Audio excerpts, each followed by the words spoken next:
Joe Tiller's Boilermakers made a big mistake. They let Bowling Green hang around in today's contest. That's not a good thing to do against a MAC program that has beaten Missouri, Northwestern, and Kansas on the road in the last 2 years. When it came time to decide the game, the Falcons flew away. Out to Ross-Ade. Great start for Purdue. Kyle Orton to Kyle Ingram. The Kyle to Kyle thing. Number 89's first career catch and touchdown. And Purdue is up 7-0. Move to the third. Josh Harris fires the bullet over the middle to James Hawkins. Touchdown Falcons. And they're up 17-10. But Purdue comes right back. Taylor Stubblefield, the touchdown grab here. It's an 18-yard score. It's 17-all. After a Falcons turnover, Orton lofts to John Standiford for a 44-yard touchdown. Purdue 24-20 in the fourth. But here's the big play of the game. Harris here on fourth down. Looks just like the Ohio State play. Touchdown to Charles Sharon, 32 yards on fourth down. Falcons up 27-24, 2:08 to play. Purdue with one last chance, but Orton's pass to Stubblefield broken up on fourth down. And folks, it's over. Bowling Green upsets the Boilers 27-26. Now, the last time Bowling Green upset a team, a ranked team, 1972. Guess what team that was? Yep, Purdue.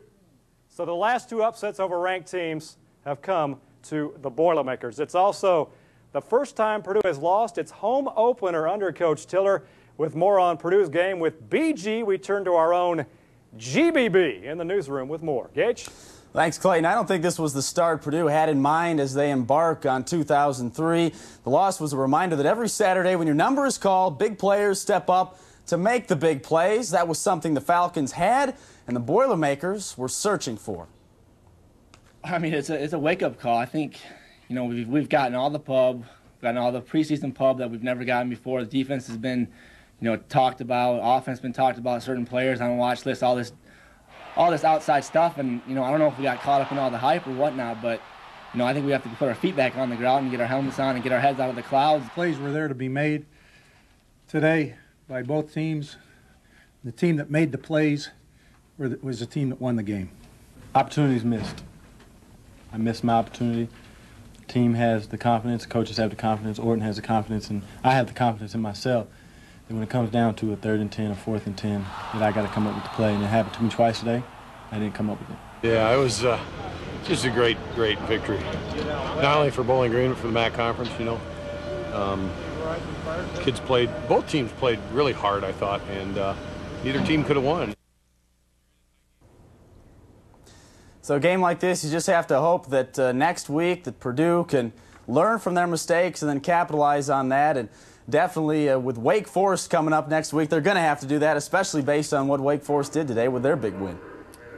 Yeah, Purdue's going to be in trouble, Gage, if they go down to Wake and do this. Let's talk first about the Purdue offense. 1 minute they looked pretty good. The next minute they looked like it was the first game. Yeah, they struggled a little bit. Coach Tiller was a little upset with Kyle Orton's play. He said that he kind of lacked a rhythm there early on and didn't really get into the flow. He had some overthrows, and then you also talk about the drop passes. Taylor Stubblefield had a couple drops there late in the game, and also for Purdue, they didn't run the ball that they wanted to as well. So definitely some key things that need to be worked on, but can obviously be corrected. And the Bowling Green fourth down pass, like I said, looked like the Ohio State game all over again. Yeah, well, the Purdue defense read that play, and I think that they thought that they knew what was going to be coming. They had two guys on that Bowling Green defender.